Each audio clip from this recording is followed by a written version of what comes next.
Sir एक ना मोहाली में हमारा प्रोजेक्ट है जिसके ना टेनेंट आ रहे हैं मिलने। ठीक है सर वो उन्होंने ना एग्रीमेंट वगैरह बनवाना है, तो मुझे उसका कुछ समझ नहीं आ रहा है। तो अनदर व्यू पॉइंट के सभी दर्शकों को एक नई सिचुएशन। कई बार ऐसा होता है आप प्रॉपर्टी तो खरीद लेते हैं, किराए पे चढ़ाना चाहते हैं और आप चाहते हैं कि मैं खुद चढ़ा दूं, तो आप नॉर्मली उसमें ऑनर लिख करके अपना फ़ोन नंबर लिख देते हैं। फ़ोन नंबर लिखने के बाद जब किराएदार आता है तो आप घबरा जाते हैं कि यार ये पता नहीं सही आदमी हो कि गलत आदमी हो, ये कंपनी सही है कि फ्रॉड है। और ऐसी स्थिति में फिर आपको ज़रूरत पड़ती है किसी अच्छे कंसल्टेंट की, किसी अच्छे वकील की जो आपके एग्रीमेंट्स को एग्जीक्यूट करे, आपकी किराएदार की ड्यू डिलिजेंस करे प्रॉपर वे से। तो उन सब परिस्थितियों से आपको अवगत कराने के लिए आज का ये special video, how to identify your tenant, कि आप अपने टेनेंट की ड्यू डिलिजेंस कैसे करें, कैसे समझें कि आपका टेनेंट एक मजबूत पार्टी है या कोई ऐसे ही हैंकी पैंकी उड़नछू टाइप बंदा है जो पता चला आया प्रॉपर्टी में आपसे दुनिया भर का काम भी करा लिया और उसके बाद एक दिन अचानक शटर डाउन है, खुल ही नहीं रहा, फ़ोन नंबर बंद हैं और भैया कब्जा भी लेके चला गया। तो ऐसी स्थिति में ना फंस जाएं, इसके लिए मैं आरती मैम को तो बताऊंगा ही और साथ साथ मैं अपने सभी दर्शकों को भी बताना चाहूँगा कि इस स्थिति से कैसे बचा जा सकता है। संपत्ति भी आपत्ति बन जाती है जब कोई गलत किराएदार आपकी प्रॉपर्टी में आके काबिज हो जाता है और फिर वो खाली करने में या आपको टाइम से किराया देने में नौटंकी करता है। मन तो करता है उस समय कि जा करके उसको पकड़ करके सब सामान उसका बाहर फेंकें, लेकिन अब कानून को हाथ में नहीं लिया जा सकता। हर चीज़ के नियम कानून बने हुए हैं, टेनेंसी एक्ट बना हुआ है जिसके तहत ही आपको कार्रवाई करनी पड़ती है। पर इन सब पचड़ों में पड़ने से पहले अगर आप थोड़ी सी सावधानी बरत लें तो आप इस परिस्थिति में नहीं जाएंगे। फॉर एग्जाम्पल, सबसे पहला स्टेप तो यह है कि जब आपको कोई किराएदार आता है तो बहुत जल्दी मत करो, डोंट हरी अप। टेनेंट आया, आप उससे मिलिए, आप उनको फिर बोलिए कि मैं कल तो बाहर जा रहा हूँ, आप परसों फिर आ जाओ। एक दो बार उसको 2-3 बार बुलाओ ताकि मीटिंग्स में आप उसकी बातचीत में धीरे धीरे उसका प्रोफाइल समझो, कितने दिन से वो बिज़नेस कर रहा है और कहाँ कहाँ पे उसके सेंटर खुले हुए हैं। इस टाइप का डाटा निकालना ज़रूरी है। चाय वाय मंगवाइए और इधर उधर की बातें करिए, उससे आपको उसका बिज़नेस प्रोफाइल समझने में कुछ ऐसी चीज़ें होती हैं जो इंसान को भगवान से के द्वारा प्रदत्त हैं। आप जब बातचीत करेंगे तो आपको कुछ सेंस आ जाएगी कि यार ये आदमी ठीक है या गड़बड़ है। गड़बड़ है तो ये बोल के कि हमारी बातचीत चल रही है, हम हमारी किसी कंपनी का किसी भी कंपनी का नाम ले लो, बैंक का नाम ले लो कि बातचीत चल रही है, अगर उनसे फाइनल नहीं होता है तो आपको व्यवहार ख़राब करने की क्या ज़रूरत है। प्यार से मुस्कुरा करके साइड कर दो। लेकिन अगर प्रोफाइल ठीक है तो फिर बातचीत आगे बढ़ाइए।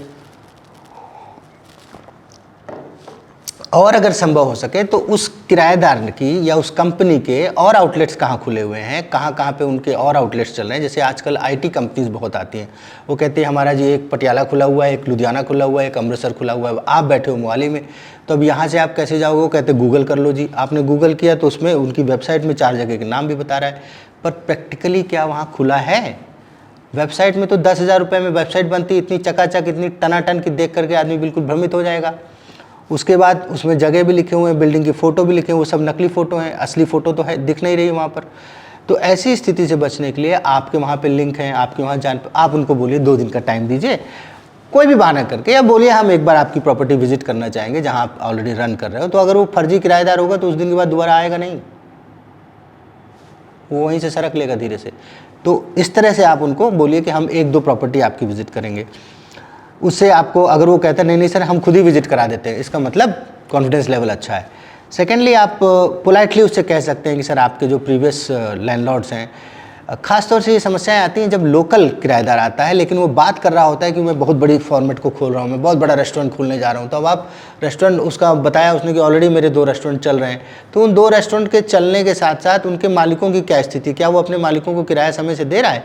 इस चीज़ को समझने के लिए बहुत ज़रूरी है कि आप अगर हो सके तो उनसे रिक्वेस्ट कर सकते हैं कि साहब आप अपने 1 ऑनर का या 2 ऑनर का हमें नंबर दे सकते हो, या आपकी पुरानी प्रॉपर्टियां जो लीज पे चल रही थी उन पे आप किस रेगुलरिटी के साथ रेंट पे कर रहे हो उसका कुछ रिकॉर्ड दे सकते हो। नॉर्मली जो एक अच्छा आदमी होगा वो आहत नहीं फील करेगा, वो समझता है कि यार करोड़ों रुपए की प्रॉपर्टी है, मैं अब मान लीजिए 10 करोड़ का शोरूम है, उसका मैं टॉप फ्लोर ले रहा हूँ, पर अगर टॉप फ्लोर में भी डिस्प्यूट हो जाएगा तो बिल्डिंग तो पूरी कलंकित हो जाएगी ना। तो अगर कोई मांगता है तो बड़े प्यार, इन चीज़ों को हैंडल करने में डीलर्स एक्सपर्ट होते हैं, पर बहुत लोग डीलर्स को अवॉइड करना चाहते हैं क्योंकि डीलर्स की कमीशन इन्वॉल्व होती है। भैया देखो, कमीशन इन्वॉल्व होती है तो सर्विसेज भी इन्वॉल्व होती है, बट फिर भी अगर आप अवॉइड करना चाहते हैं तो आप इन चीज़ों को नोट कर लीजिए जो मैं वीडियो में बता रहा हूँ, और इनको नोट करके इस तरह के प्रिकॉशन लेते हुए आगे बढ़िए। कुछ और भी चीज़ें होती हैं बड़ी कॉमन सी, जैसे कि जीएसटी नंबर। अभी कंपनी का टर्नओवर मान लीजिए बता रहा है कि हमारे 10 जगह आउटलेट खुले हुए हैं, लेकिन जीएसटी नंबर नहीं है, इसका मतलब फर्जी है काम। तो ये कुछ बेसिक चीज़ें होती हैं। जीएसटी नंबर क्या है, आपका कंपनी रजिस्टर्ड है कि नहीं, कंपनी का फॉर्मेट क्या है, प्रोप्राइटरशिप है, एलएलपी है या प्राइवेट लिमिटेड है, किस कैटेगरी में काम करे, इन चीज़ों से भी बड़ा फ़र्क पड़ता है। अब इसके बाद जो सबसे महत्वपूर्ण विषय है वो है कि एग्रीमेंट के फीचर्स क्या हैं। अब जब आप बैठते हैं एक डील को नेगोशिएट करने, तो आप उसमें देखते हैं कि हम जो एग्रीमेंट करने जा रहे हैं उस एग्रीमेंट में काफ़ी चीज़ें होंगी। अब उन चीज़ों में कौन कौन सी चीज़ें ऐसी हैं जिनका आपको प्रिकॉशन लेके चलना है। कई बार तो किराएदार कह देते हैं कि साहब हम एग्रीमेंट तो करेंगे बट उसको रजिस्टर नहीं कराएंगे। काहे नहीं कराओ भैया, अगर एग्रीमेंट रजिस्टर्ड नहीं है तो कोर्ट में उसकी कोई वैल्यू नहीं है। As per the registration act the lease agreement has to be registered. Registration में ऐसा ही होता है, खर्चा आधा आधा कर लिया जाता है। अब उसमें कुछ लोग कहते हैं कि कई बार किराएदार कहता है कि हम क्यों खर्चा करें, कई बार लैंडलॉर्ड कहता है कि हमें रजिस्टर्ड कराएं। जैसे यूपी बिहार के लैंडलॉर्ड बड़े दबंगई टाइप के होते थे, वो कहते थे हमें रजिस्टर्ड कराने की जरूरत नहीं है, जिस दिन मन होगा उस दिन खाली करा लेंगे।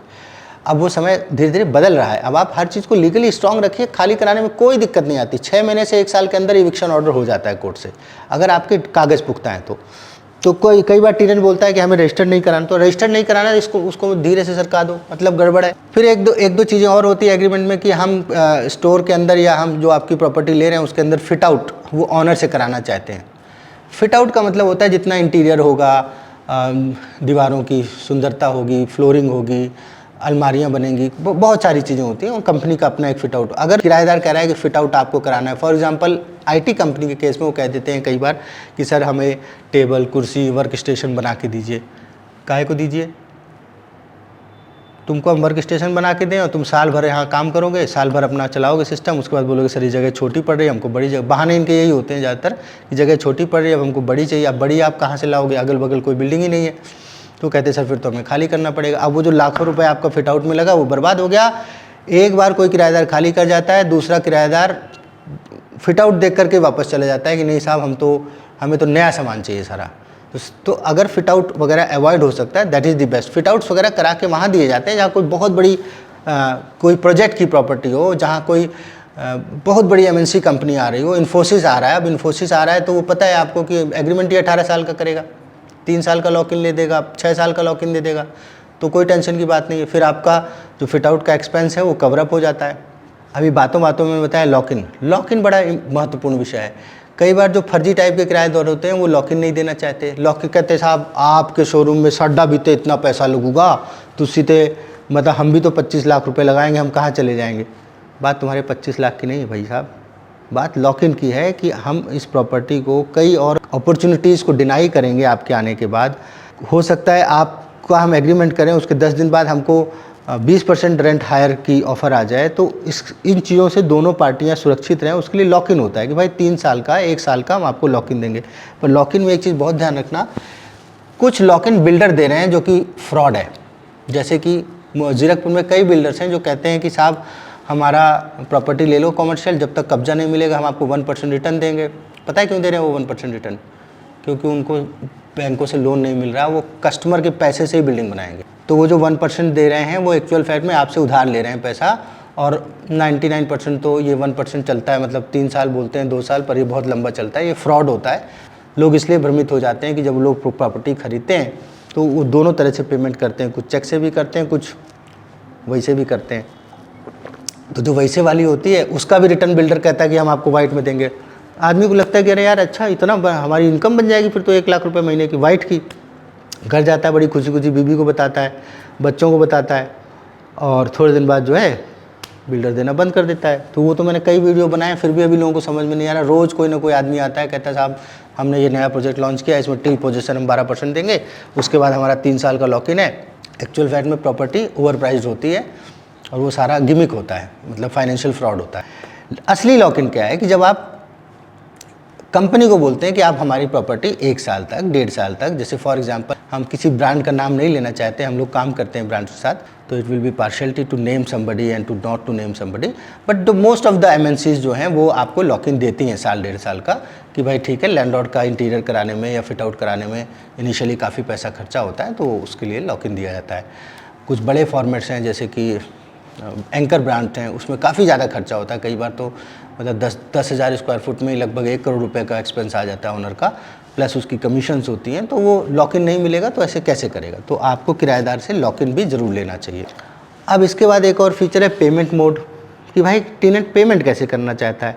नॉर्मली क्या होता है, ये प्रॉब्लम आती है छोटी प्रॉपर्टीज़ में, 1000 स्क्वायर फुट 600 स्क्वायर फुट।